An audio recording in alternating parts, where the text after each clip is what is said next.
good morning and welcome to the Gold, Goats, and Guns podcast. My name is Luongo. We've got a lot to talk about today. It's episode 29.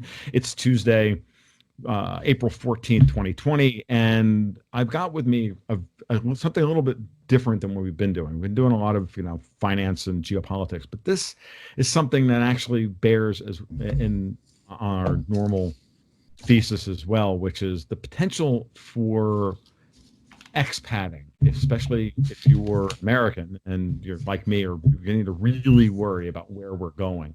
The idea of having another place that you can go is something that I know a lot of you in the audience are interested in. And I know we've gotten a lot of that feedback from my patrons. And so I was turned on to a man by the name of Gabriel Scheare, who's my guest this morning, by Whitney Webb, who was on the show a few weeks ago. And I just think that this is a great opportunity for us to sit and chat. Gabriel reached out to me earlier in the week. I said, hey, let's just do it. So Gabriel's down in Chile and is apparently a friend of Whitney's and has a place that they're developing called Fort Galt. And that shouldn't surprise anybody if you're in this community where that name comes from. So good morning, Gabriel. Welcome to the show. How are you this morning?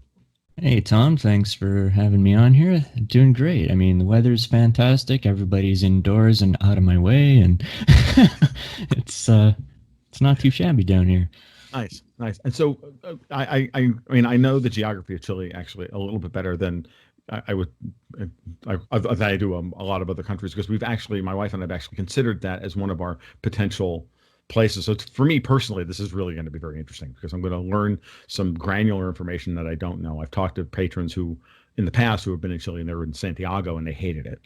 Yes. And for a variety of reasons. And Definitely. We weren't ever actually looking at Santiago when we were looking at the areas south of Santiago. And and that I had heard vaguely that there were a bunch of libertarians down there. And I thought, that doesn't surprise me at all. Let's get as far away from humanity as possible. And Right. as long as there's still internet service, we're good to go. So, that's kind of the way I look at it. Get me as far away from humanity as possible. And then, as long as there's internet, we're good. So, so tell me a little bit about, your story, where you're from, how you got to where you are, and all of that stuff. And then we'll dig into the details and Fort Galt as we go along. Sure. Just to touch on what you just said, though, I mean, you're absolutely right. We're basically as far away from quote unquote civilization that you can get and still have a nice fiber optic line. So, believe me, that's better than me. So, and I'm in the States. So, I mean, I grew up in Canada. I'm a farm boy. Grew up on a small family organic farm and whereabouts in Canada? Saskatchewan, right in the middle. Sounded like you had a Western Canadian accent. I'm a huge hockey fan, so I can kind of pick out Flames, Oilers. Yeah. I listened to your show yesterday, and you used a phrase I hadn't heard in quite some time, and that was "keep your stick on the ice." I mean, I had never heard an American say that. I used to watch the Red Green Show all the time. It was on Red Green on is PBS. The man. Yeah, absolutely, dude. Man. Like him and Red Green, and that whole show is just unbelievable. Are you kidding? He raised a whole generation to know that you can survive on duct tape alone. So. Exactly. And it's funny. I picked up that line. I don't know where I did, but the first time I did a weekly kind of update when I took the job over at Newsmax, my first job over at Newsmax, and I was doing a weekly update for my newsletter subscribers, and I just had to end the show, and I'm like, keep your stick on the ice, and then it's just that's perfect, and we're just going to go with that. So sometimes the right brain knows better than everything else, and he just kind of left it as the tagline since then. So yeah, and I mean, growing up on a small farm out in the boonies and stuff, it was always frustrating for me because I was away from my friends. It was hard to get into town and socialize and stuff, and there's a sense of isolation, and I was always missing out on opportunities, and the jobs were scarce, and it was not a pleasant experience when that's all I knew. But then I got out in the world and lived in some big cities and stuff. I moved to Vancouver, and I lived in California for a little while, and holy smokes, I really started to gain an appreciation for the surroundings and just how things worked. After a while, I started seeing everything like farms, like the class that rules us, they're basically farmers just managing livestock. Right. And The feeling I got in cities was like they're high density feedlots. They're like factory farms, you know. No, And it's a really good metaphor, dude. It's really good, really strong. yeah, and it's just unnatural. And you see animals start to freak out when they're in those kinds of conditions. They start to peck each other. They get weird ailments that they wouldn't normally get, and they just turn into these psychotic shadows of their former selves. And that's what I started to see when I lived in Vancouver. It was like where I grew up, everyone was kind of spaced a healthy distance apart from each other. So you had to kind of make an effort to reach out and spend quality time with your neighbors and get to know them. And there were so many incentives for doing that. Like to really make a go of it on a small farm, you need a certain access to tools and that sort of thing. Absolutely.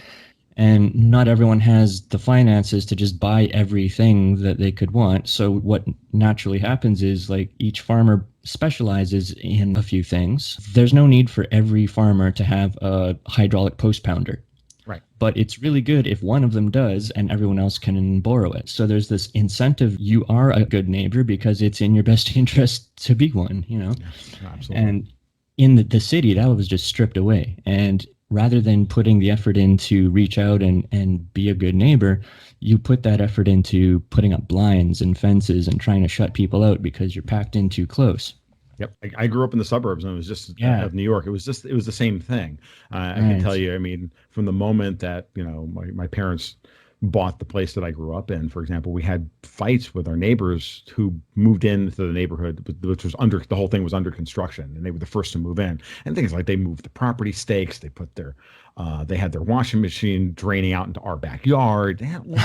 Our front door wound up on their in-laws' house. I mean, I can go on and on and on and on and on about this stuff. And this is the crazy. And this was in the suburbs where we each had a half-acre plot, and I mean, and still the same kind of thing was going on. And what's interesting, what you're describing, when we bring it back to the raw economics of it, is that it's this classic division of labor. At the end of the day, I'm good at raising goats. Well, I'm not necessarily good at raising goats, but I'm good at raising goats. Somebody else is good at raising ducks, and someone else is good at raising cows. And we have that kind of division of labor here in my community in North Florida. It's not a particularly large community, but I have my friend Brad who likes to raise cows and shoot deer. He doesn't like to eat deer. Now, we like to eat deer, but not necessarily shoot deer. So this all kind of works out really well. I've got a deer superhighway. He's got a rifle and a crossbow and every other implement of the deer destruction you can ask for, because he hunts half the year on my property and and the surrounding lots, and we get most of the deer, and he distributes it out to family and friends and to us and everybody else, and it's all good, and no money changes hands, and everybody's everybody's happy with each other, and when we need something, because this guy is he works for the county public works, and he knows everybody. He's got a big family in the area. He's from the area, and we're not. And so when we need something, we call Brad, and Brad usually has an answer for us. And it's a great relationship, and no one thinks twice about it. And we don't care about race, and don't care about where you came from, and all that stuff. It's just it's just what it is, and it's a good, solid community of and I've always said that to like trying to add people with post-apocalyptic skills to my certain friends, because you never know.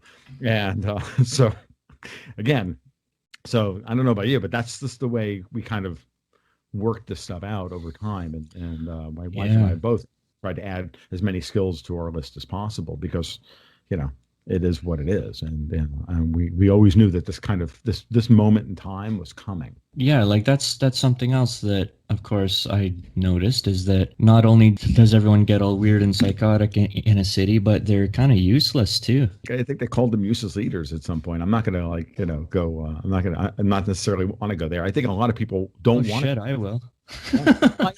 Fair enough, and that's fine, but I think a lot of people don't want to be useless. I think they don't know how to become useful. Right. And that's because I hear it all the time. The thirst that I get from people to soak up the information that I have, having badly run a hobby farm in North Florida, is off the charts. Right. And I'm happy to share what I've done right, what I've done wrong, and all the other stuff, in order to help them if they decide they're going to make that that switch, and you can just feel it. They want something different, and which is a good thing. And as long as the impulse is there, that generates the energy necessary to make real societal change, in my mind. And just for your own mental well-being, like having basic survival skills, that's something that just gets kind of stored away in the back of your head, and you start to take it for granted after a while, and it's just who you are. It's not anything special to you.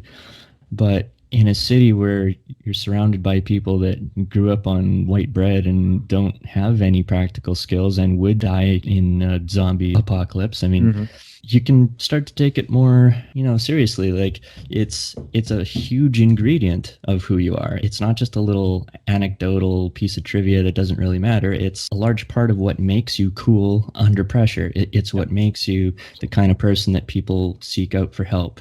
It's what makes you that pillar, that rock that people can lean on.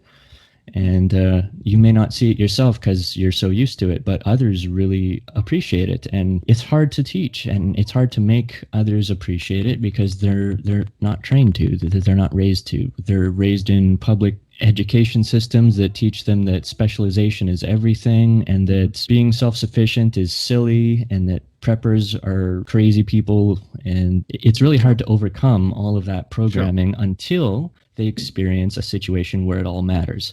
So that's kind of the silver lining that I'm seeing with this whole COVID mess, is that it's giving everyone just a little taste, just a little dress rehearsal of things that are probably on the more distant horizon. I think for the 17 million people in the United States that have lost their jobs in the last 3 weeks, I think that privation is coming quick. And I've been talking about it a lot, that I think it's a very good thing, and they're prepping us for the Hunger Games. Right. And so it's kind of tempting for people like us to seize this as our "I told you so," but it's a huge opportunity for us to reach down and pick people up and say, you know what, it's not that hard. Yeah, no, it's not an "I told you so" moment. It's a are you ready now? And we've said for a long time that thing. At the end of the day, good parenting skills are you reward the behavior you like and you ignore the behavior you don't. Well, it's the same kind of thing with friends and all of this. You just say, look, I'm not going to tell you I told you so. I'm going to say, are you ready? Because I've got stuff I can teach you. I don't know everything, but we can get started. And I'm sure there's something that you can do that will be useful if you're looking to. And I've been telling people for a long time, it's like, prepare yourself for a different world. And that means pick up different skills, pick up new ideas and integrate them into your life. Think about what happens if the current skill set you have becomes worthless. What do you do for a living? So turn your hobby into the next thing you want to do in the next stage of your life, because you're not going to do the same thing for your entire life. I used to be a chemist. I used to work in laboratories and research stuff and run and manage researchers and the whole 9 yards. And I knew more acronyms than most people have hair on their head. And I don't have any on my head. But now it's a different world for me. I have different acronyms, certainly, but it's a different thing completely. And I did it on purpose. And I did it because I understood that there was that those skills could be applied in different ways and build a different and much more satisfying life than the one I had, because the other one I would probably be dead by now. So. Yeah. And also, I mean, people that aren't used to this self-sufficiency deal, they have this image in their head of what it is that's been painted for them by Hollywood, of this over-the-top Mad Max. He can do anything. He's like a superhero kind of thing. Right. That makes it seem like an unattainable thing. Right. And it's so much easier to point and laugh at that than it is to take it seriously and think, what can I actually do? Right. When the fact of the matter is, none of us are like that. Right. None of us can do everything. None of us care to do everything. We all have time to do everything. Being self-sufficient means you can survive, but to thrive, you need a community of people that you trust around you. Just decent neighbors. That's all it is. Well, just surround yourself with decent neighbors. The division of labor is civilization. As civilization expands, the division of labor expands, and self-sufficiency is the Robinson Crusoe. It's the antithesis of civilization. It's not to say that. So invariably, what we do, because the people who run this society, or at least think they run this society, are Marxists who use nothing but the straw man of, if not A, then B. Well, if you're not a person who, if you don't believe, if you're not fully on board with the social contract, then you must be this, crazy individualist prepper. If you want to have if you believe in any kind of individual rights, you don't believe in community at all. That's nonsense. And we libertarians have done a terrible job of marketing this. I've said this, our communitarian spirit, I've said this for years, that we're doing it all wrong. And that it's very, very important to understand that we're actually the most communitarian of all of these quote unquote isms, because we're the ones who understand that civilization comes from respecting each other's rights and respecting each other's value to the point where we wouldn't dream of abrogating the other person's ability to find their place in the division of labor. But understand that the division of labor sometimes artificially expands through the application of fake money, and sometimes it contracts when that application of fake money then collapses on itself in an Austrian business cycle crack-up boom that we're going through right now. And it's during those periods that you want to have a baseline level of competence that you can then apply yourself to the world. That's where we are, and that's all we've ever been advocating. Look, that's all I've ever advocated. I don't know, and it sounds like that's what you advocate. So let's talk about what you're doing down in Chile to put this into motion, because that's what it sounds like you're doing. So make it reality, as opposed to just theory. Around the time I hit my early 20s, I guess, I started to dip my toes into Ayn Rand objectivism and started going all down the road towards complete individualism and all that kind of stuff, because I was getting really fed up with the socialist construct that I was residing in at that time, which was Vancouver, Canada. And no kidding. But by 2013, Bitcoin was really starting to take off, and I had my toes in that. And around that time also, I was seeing ads on YouTube for a real estate development project in Chile where a bunch of libertarians were going to move down there and buy land and start Galt's Gulch right out of Atlas Shrugged. Absolutely. And I thought, okay, well, that's it then. That's where all the cool kids are. Nice. I'm going to have to just sell all my shit and move down there ASAP. Wow.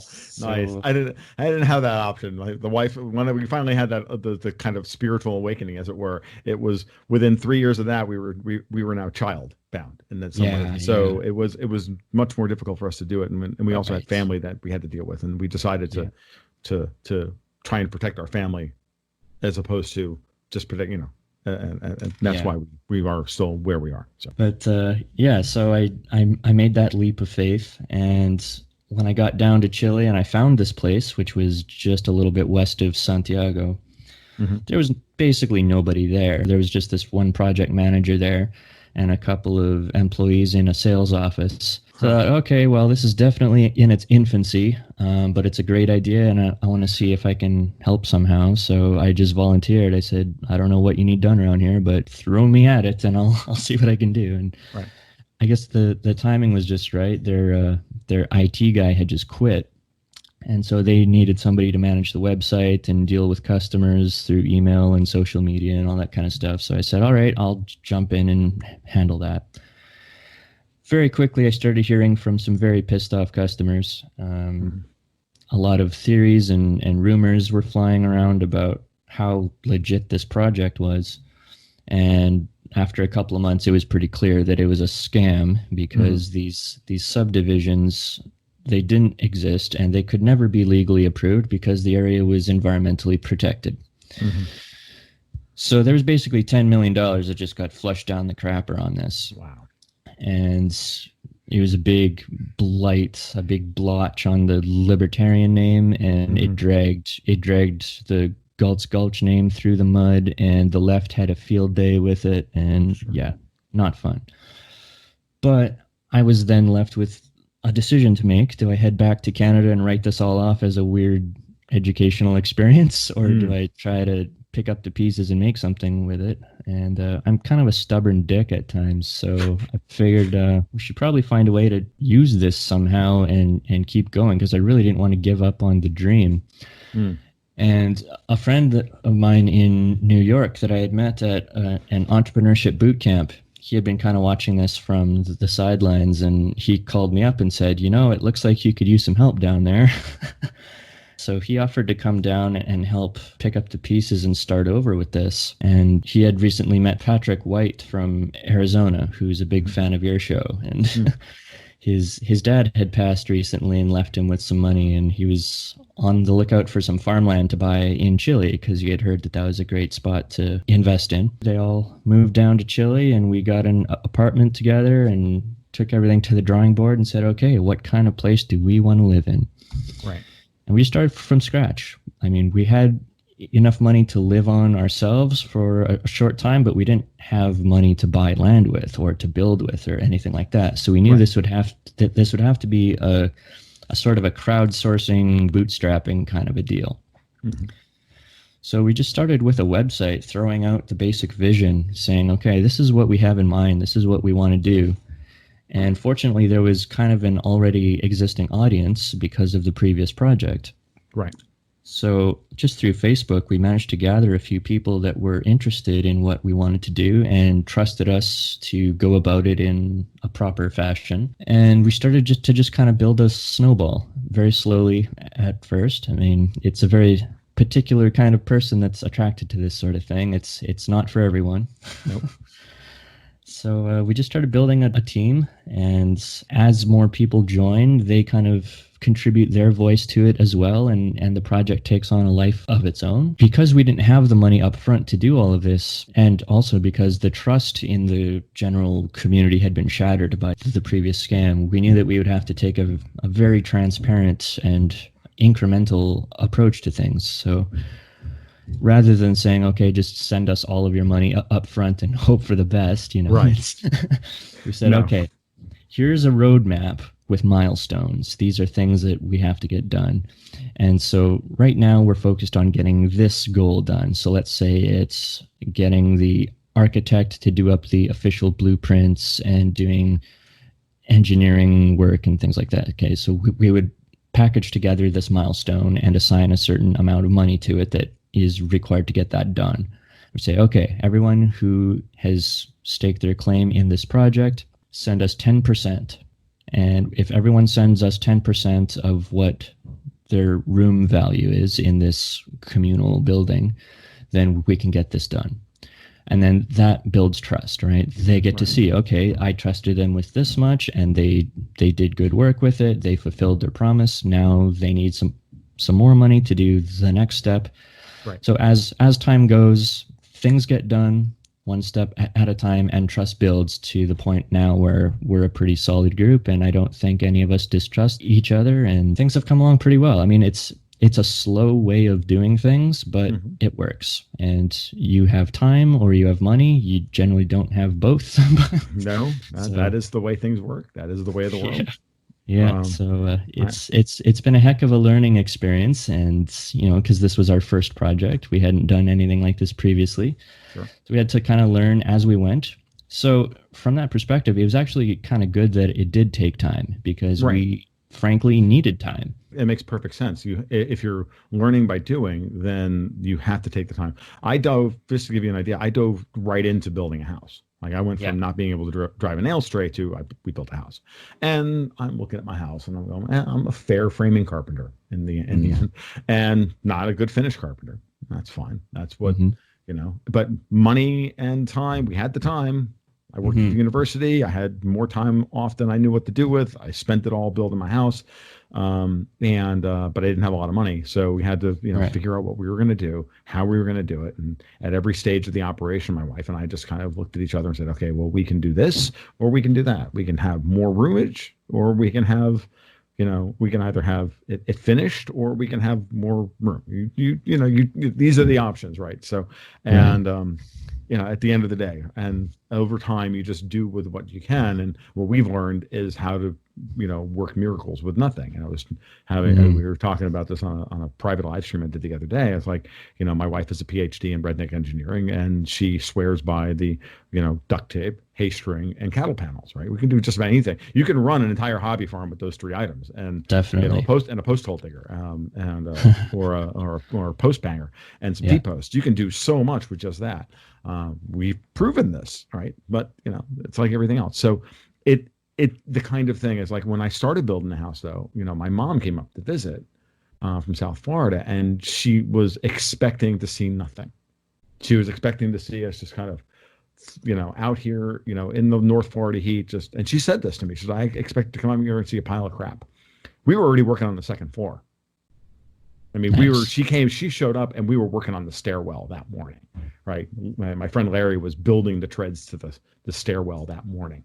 And she was just flabbergasted. I'm like, I did acquire friends and family who know what they're doing and could instruct, along the way. And like everything else, people ask me, how do you build a house? I said, one board at a time. Exactly. It's just that simple. It's a series of, it's a million little tasks. Yeah. And that's what you guys are doing. And it's the same, building any business is that way. And then building any project is that way. It's not one big decision. The big decision is getting started. Yeah, definitely. And just committing to the process, because if you haven't done it before, if you haven't done anything like it before, it's intimidating. It can, it's a barrier for entry that's completely mental. It's completely psychological, but it's huge. How many people do you meet, especially young people, who say, when I grow up, I'm going to be a real estate developer? Nobody. When you're 5 years into your first build, and you're realizing how much longer it's taking than you thought it should, it can seem like you're wasting time. It can seem like you've wasted time and that you maybe should have been doing something else or whatever. But when you step back and see the big picture and you appreciate all the lessons you've been learning through the first build, you don't have to do those a second time. Those lessons, they're done, and they are priceless. The second build, I'm already starting on, and it's so much easier than the first one. Of course. When I went into that project, it was building a house. I mean, my wife worked in the survey department of County Public Works. My father-in-law had built houses and built roads and had done surveying. I had a guy I worked with at the University of Florida, did exactly the same thing that I did, except he did it on the south side of Alachua County, literally on the south side of County Line Road. So he'd pay 1/3 the taxes. Okay. And built his own house. He happened to also be a blacksmith. So when he wanted a custom piece of angle iron to fly to put his 6x10 beams in his house, he could just do that, right? He just go out into a shop and do that. Right. Not me. Right. But that's, these are the kinds of people I had around me to help me get through this. And they were all, unpaid help. But at the end of the day, I was the CEO and I was the general contractor, and we did almost all of it. The only thing we didn't do was the insulation, and we didn't build the trusses. I designed the trusses, sent them to a truss building company, had them build them for me, and then I had the place insulated because it was cheaper because of economy of scale. But everything else was done by hand. I was the plumber, the wife was the electrician. Had a Camille wire the house. I bought her a book at Lowe's, basic home wiring. I said, put 20 amp outlets in everywhere. Go. It's funny. That's almost an advantage that amateurs have, is that they don't have their pride all invested in their skill set. Like with some quote unquote professional construction people or whatever, they insist on doing things their way, and something like outsourcing the construction of your trusses would be frowned upon. Oh, that's cheating. That's for pussies or something. But no, if it makes sense, it makes sense. Just do it. Shut up. No, I wound up trying to build trusses for an outbuilding they built after the house. And they were honestly, when you look at the roof on my outbuilding that I built, you look at it and you go, well, that was an unprofessional job. Right. And, and I thought I'll build a rig and I'll build a jig in order to do it, and we'll get all the angles and we'll lay it out. And no, it didn't work.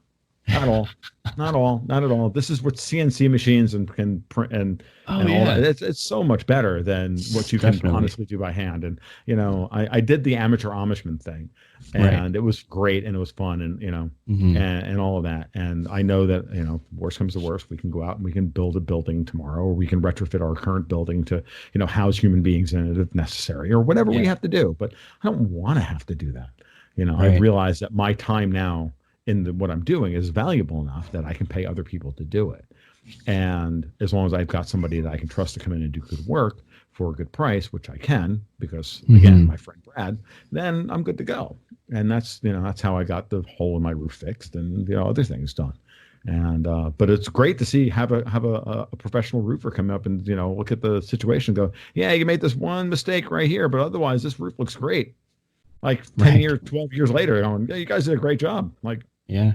There's an outfit here about an hour away from Fort Galt that does prefab homes. And I mean, there's sometimes a stigma around that.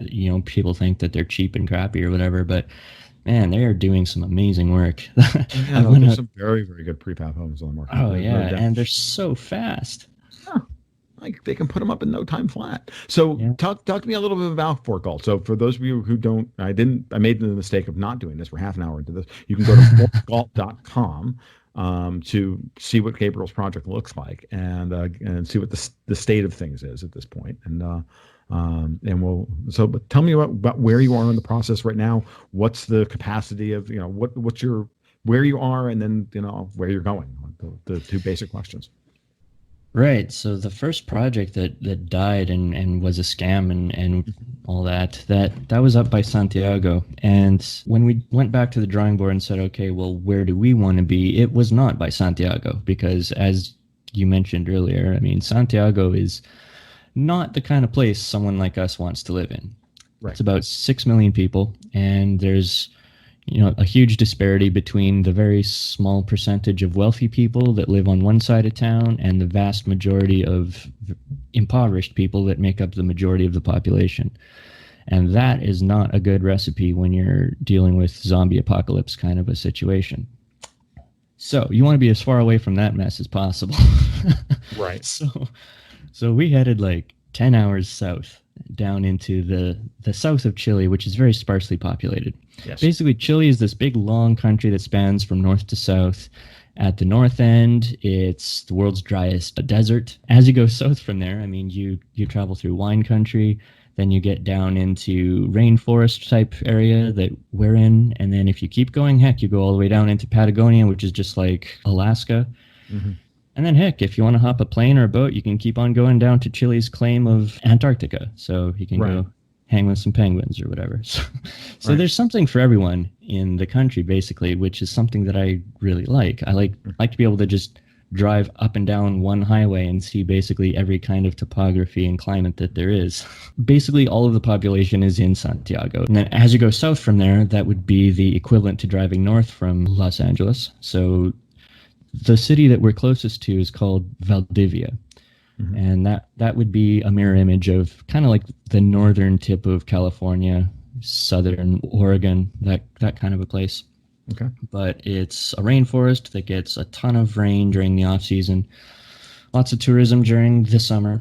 But we found a spot that's right on the ocean, and it's fantastic. I mean, we kind of knew that whatever property we find, it needs appeal. It needs to be the kind of place that people see it from wherever they are in the US, Canada, Germany, England, and they say, wow, I want to at least visit that, Right. Because once you visit, you'll definitely be sold on it. We knew we wanted to be in this general region, but we didn't know exactly what land we were buying yet. So we told the real estate agent, okay, we really don't have much money to work with. We just need to get started with something small and something affordable. We want it to be relatively close to town for convenience sake, but not so close that we have to deal with all of the downsides of that. Mm-hmm. So we were thinking, okay, maybe half an hour out or 15 minutes out or something. Sure. She completely ignored our point about not having money because we're foreigners. Of course we have money. So she brings us to this $2 million, 100-acre property and knocked her socks off. As soon as I set foot on it, I was sold. I'm like, I don't know how we're going to afford this, but we'll find a way. Right. So we got to meet the owner, and everything worked out really well. It turns out he's former military. He's kind of a conservative dude. He kind of had started the property out with self-sufficiency in mind. Right. And 10 years ago, a friend of his started a project for what she had in mind. It was sort of a ecological conservatory community kind of a thing. Mm-hmm.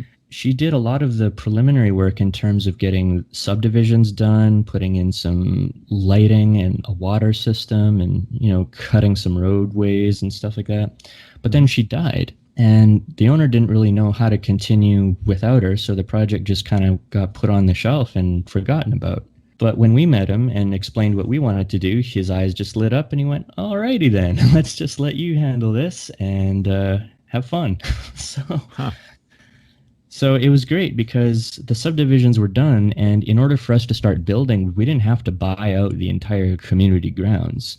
He Right. essentially got us to be his exclusive brokers, and we've been able to buy lots as we need them. Right. So that was great for us. Oh, absolutely. And everything just worked out really nicely. And that's the kind of thing that if you just swooped into Chile with a whole bunch of cash, you would not have found that deal. You Right. would have thrown your cash at the first thing you saw, and you would have wasted most of it and probably burnt out and went home saying Chile sucks. No, seriously. I don't think there's any substitute for being on the ground. And when we decided to build, Yeah. we already lived in this area. We decided we had our choice. We could leave where we were, which is north of Gainesville, which is where we met, went to school, had all our friends, had our infrastructure and all of that. Or we could go somewhere else where it would be, more romantic or whatever we had in our heads. And we said, no, we're going to do it here. And we had the specific knowledge of the area because, again, the wife worked in codes enforcement in Alachua County. Then she worked for Public Works and doing surveys. So she had all this experience reading deeds and looking up, OR book and pages records on all of the properties, and so knew how to deal with that stuff and just had all that experience. So that when we found the right property, and we looked at property for months until the place that we have today showed up on the market on a Monday. We were out there by Saturday morning and took one look at the place and went, this is it. This is by far the best piece of property for the best price. We found it's perfect. It's 25 minutes north of Gainesville. It's not in Alachua County because all the surrounding counties are far cheaper except for Marion, which is where Ocala is. And this is what we want. And we saw, and for the price that we paid for it, we saw people trying to sell us freaking scrubland along US 19 for $500 an acre more. It was insane. I'm like, no, that they had literally logged off and it was now just beach sand with scrub oak on it. And I'm like, yeah, I ain't building on that. Like I'm paying you. And having that specific knowledge helped us tremendously to get through the process. So yeah, it makes so much sense that this project, you had to kind of fail first and be there and get a lay of the land and get an understanding of the people and the culture and all of that first, so that you had the specific knowledge to go, yeah, this is the right piece of property. And then you happen to just meet the right property owner. But that works out more often than you think. Yeah. And like, I'm not by nature a patient person. Patience is something I've had to learn through the process and come to appreciate because of what I just said, how when you're forced to take your time, it turns out better because you see things and you encounter things that you wouldn't have otherwise. Mm-hmm. And also it's like the development of a new project like this, it's like a really long algebra equation, or like long division, it's like, or a really long geometry proof. Yeah, it's like 15, 18 step geometry proof. Right. And it's the first steps that if you screw them up, they'll haunt you throughout the whole rest of it. So, or you won't get through ever get to stage 4. If you, do the groundwork well and you get to the point where you're building a particular house on the project and you screw up the roofing of that house, it's not a big deal to do that roofing over again. Okay. But if you're at that point and you suddenly realize, oh, you know what? We bought the wrong property. We started this at the wrong location. It's not so easy to fix that. Now, once you started, once you broke ground, you're there, right? Yeah. And, so taking your sweet time in the preliminary first steps is really important. You can rush later when it's not such a big deal, when you're just doing the trimming or something on your house. But so anyway, yeah, these first steps took time and it's been a real process. But right now we've got our first big building up now. Mm-hmm. And things are, it's really satisfying when everything that you've been dreaming and talking about for several years is finally solid. You can whack it with a stick and point at it and take a picture of it and show people. And, Yeah, no, it's having created something is, so much more powerful well, aside from the fact that now you can talk about it with pride.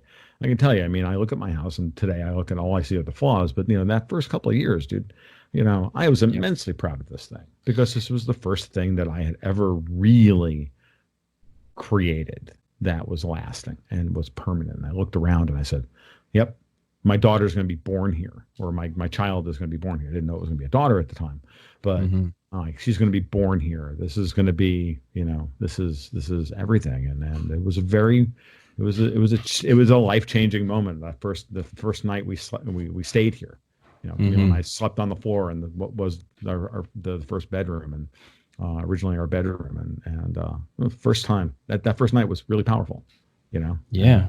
We went from breaking ground to moving in 7 months. We weren't done, but we were able to move in, sell the house in that we had in Gainesville, and then we got our certificate of occupancy. We were already living in the place, but we got our certificate of occupancy in that January. So we started in March, and by January we were done. But the first couple of months, that was the hard part: finding the property, getting the plans built, deciding on what you were going to build, what your budget was, all that stuff, and could you put it all together? Yeah, it was crazy. It was good though. Looking back, like, you can really appreciate why more people don't do this. It's because not only do very few people have the stomach for that kind of a investment without seeing payoff, but you also have to be able to finance that time. And that was part of what kind of steered me down this path too, is that when I was living in Vancouver, I was in 5 different bands at the same time. I loved playing music and stuff. And what do you play? And the drums. Do you? And that was how I spent all my free time. I'd go out and play gigs and jam with friends and stuff. That's a huge barrier for why people don't go pro, is they don't have the time to commit to it as a profession. They have to work. And Vancouver's an expensive city. So yes, it is. I had to spend the majority of my time just paying the damn bills. And then I only had enough time to put into drumming as kind of a little side hustle. Like, I wasn't able to gather up some really good musicians and say, you know what, let's take a year off and just hone our skills and make this a serious thing, because we didn't have the cash stashed away to make that work. I went through the same thing. I'm a bass player. And I played the drums for about 7 years as well, and I teach myself how to play the guitar now, but I've been playing bass since I'm 15. I took up the bass recently. No, I still think like a bass player. I approach the guitar like a bass player, and I approach the drums like a bass player, which was really interesting.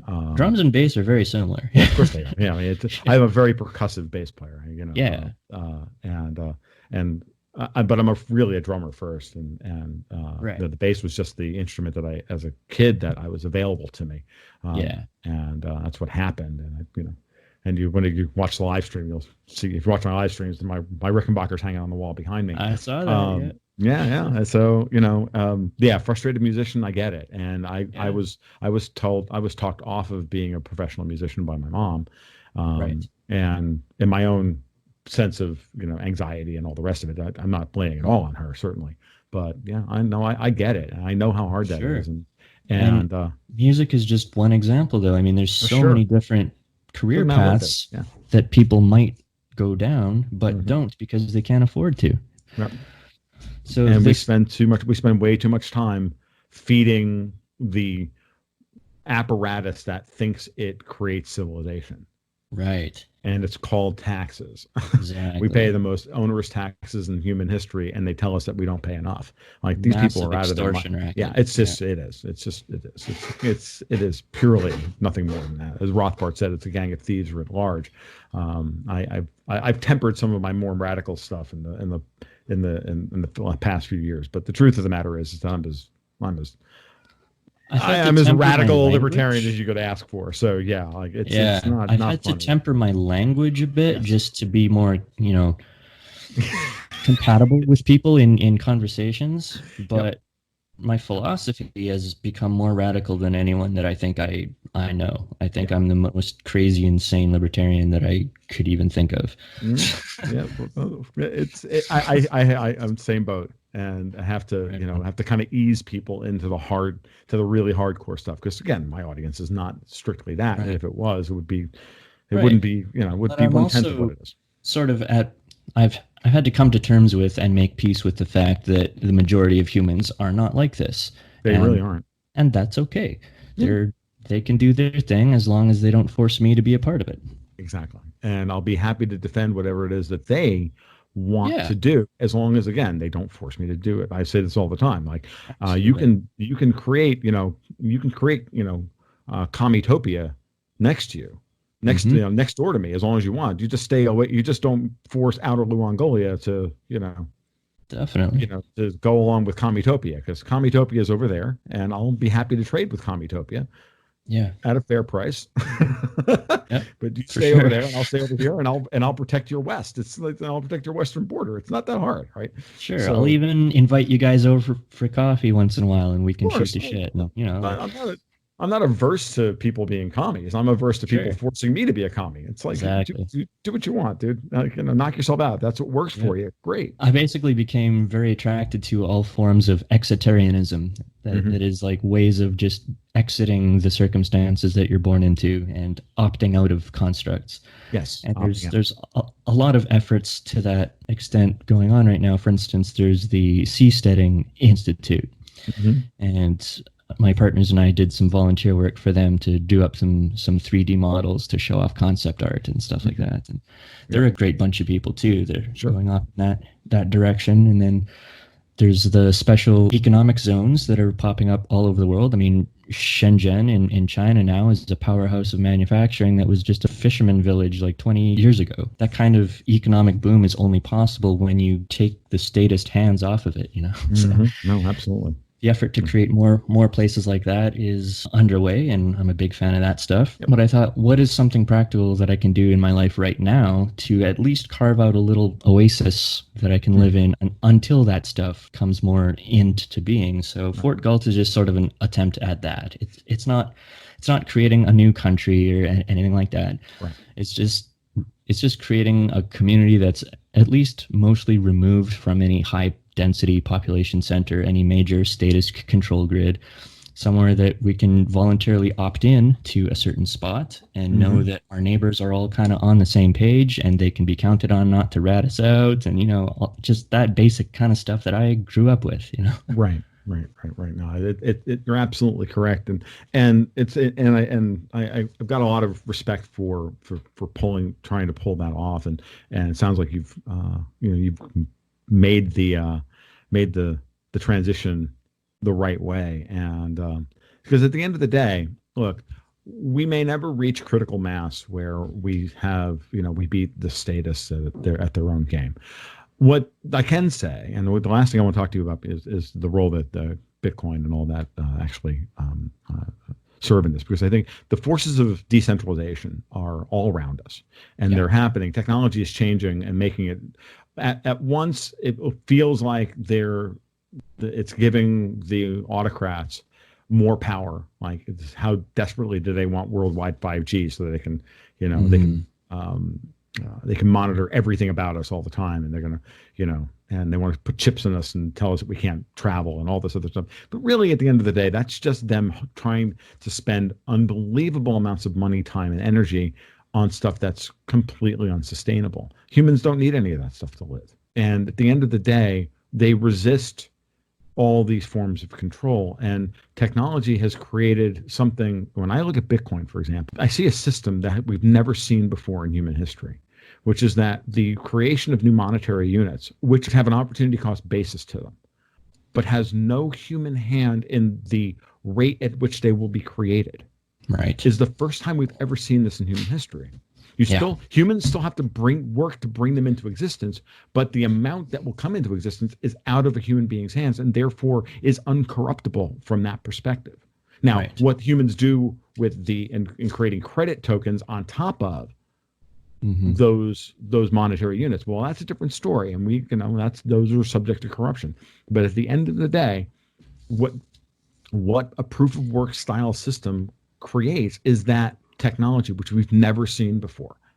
And it's the kind of thing that is radical in its in its effect to decentralize the one thing that the state has always used to enforce its any kind of control, which is its ability to stamp the imprimatur of legitimacy on their money, which they always undermine over time, right? Before they always undermine it because the state can't manage itself because it's a terrible manager of its own internal processes because it's an inefficient system that can't function.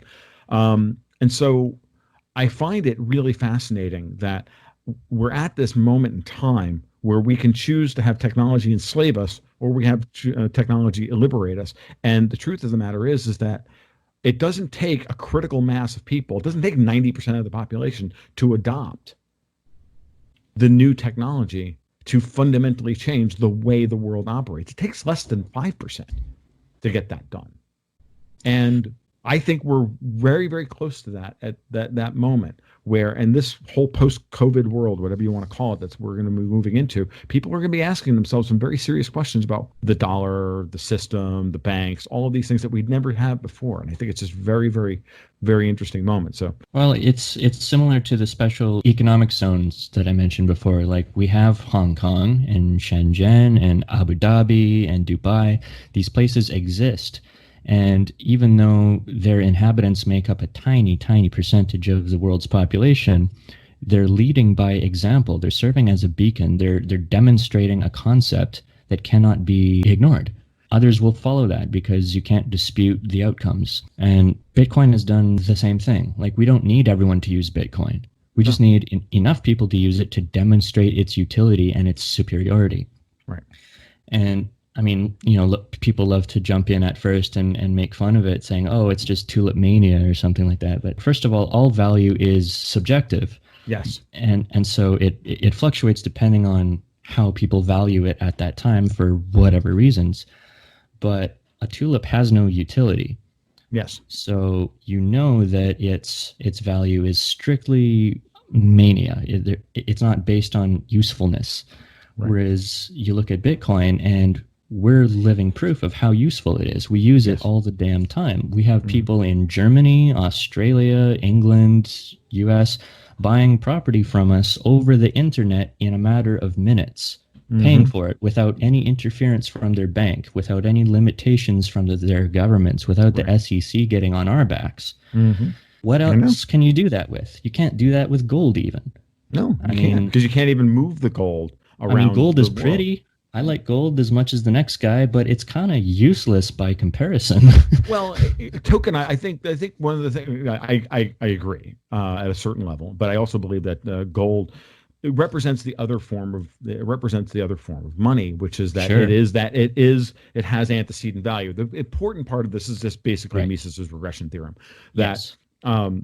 And by the way, you're speaking to the guy who explained Mises's regression theorem in terms of Bitcoin on the Bitcoin forums back in 2010. They're gone now. The original ones first figured it out and then explained it to all the guys at Lew Rockwell at the Mises Institute.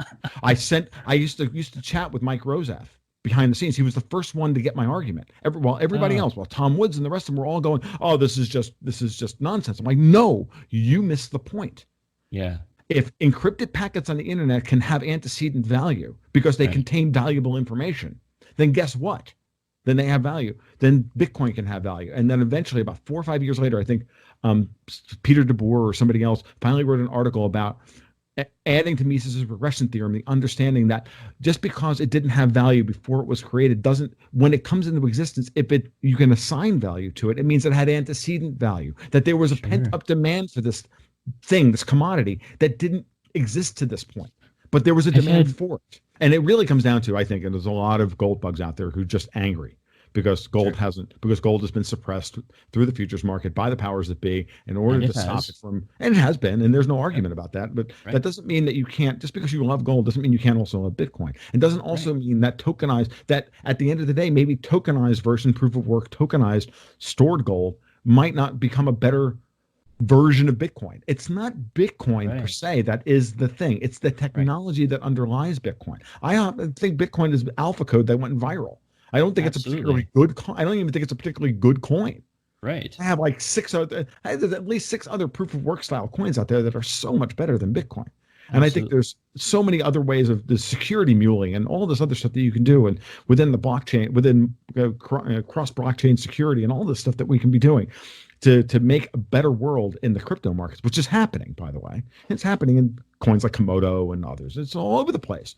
The question is, it's not even about market acceptance at this point. What it's really about is people just understanding that the state is a bad steward of money.